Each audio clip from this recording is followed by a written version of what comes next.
বিয়ের আসর থেকে গায়েব পিসিমনি। সমরেশের নতুন চাল না কি অন্য কোনো রহস্য? চলুন বিস্তারিত জেনে নেই।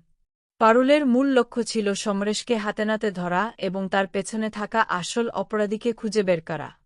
পিসিমনি যখন সমরেশের সাথে দেখা করতে যান, পারুল ও রায়ান গোপনে তাদের অনুসরণ করে। সেখানে গিয়ে সমরেশ আবারও মিথ্যা ভালোবাসার নাটক করে পিসিমনিকে মানসিকভাবে দুর্বল করার চেষ্টা করে। পারুল দূর থেকে সবটা দেখে মনে মনে প্রতিজ্ঞা করে যে পিসিমনির এই চোখের জলের প্রতিটি ফোঁটার বদলা সে নেবেই। পারুল আর রায়ানকে রাস্তা থেকে সরিয়ে দেওয়ার জন্য শিরিন গুন্ডা পাঠালেও তারা দুজনেই অত্যন্ত কৌশলে সেখান থেকে বেরিয়ে আসে। এরপর সমরেশের বিরুদ্ধে প্রমাণ জোগাড় করতে পারুল ও রায়ান হোটেলের সার্ভিস ওয়েটারের ছদ্মবেশ ধারণ করে।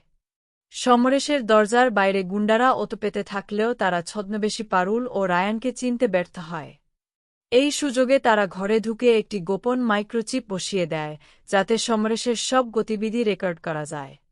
বাড়ি ফিরে পারুল ও রায়ান দেখে পিসিমনি দাদুর ঘরে কান্নাকাটি করছেন। তিনি মানসিকভাবে একটাই ভেঙে পড়েছেন যে অনিরুদ্ধকে বিয়ে করতে অস্বীকার করেন।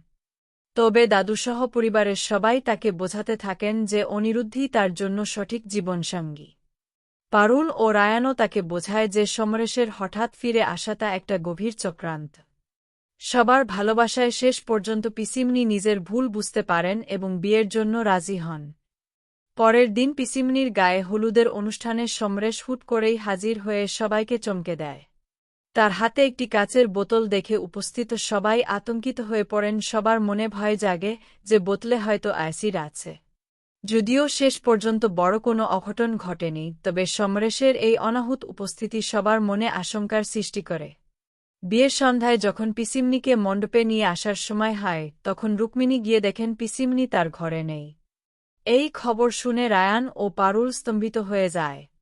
পিসিমনি কোথায় গেলেন বা তাকে কেউ অপহরণ করল কিনা তা নিয়ে তৈরি হয় চরম উত্তেজনা। শেষ পর্যন্ত পারুল পিসিমনিকে উদ্ধার করে অক্ষত অবস্থায় বিয়ের মণ্ডপে নিয়ে আসতে পারবে কিনা তা নিয়েই এখন নতুন নাটকীয়তার অপেক্ষা।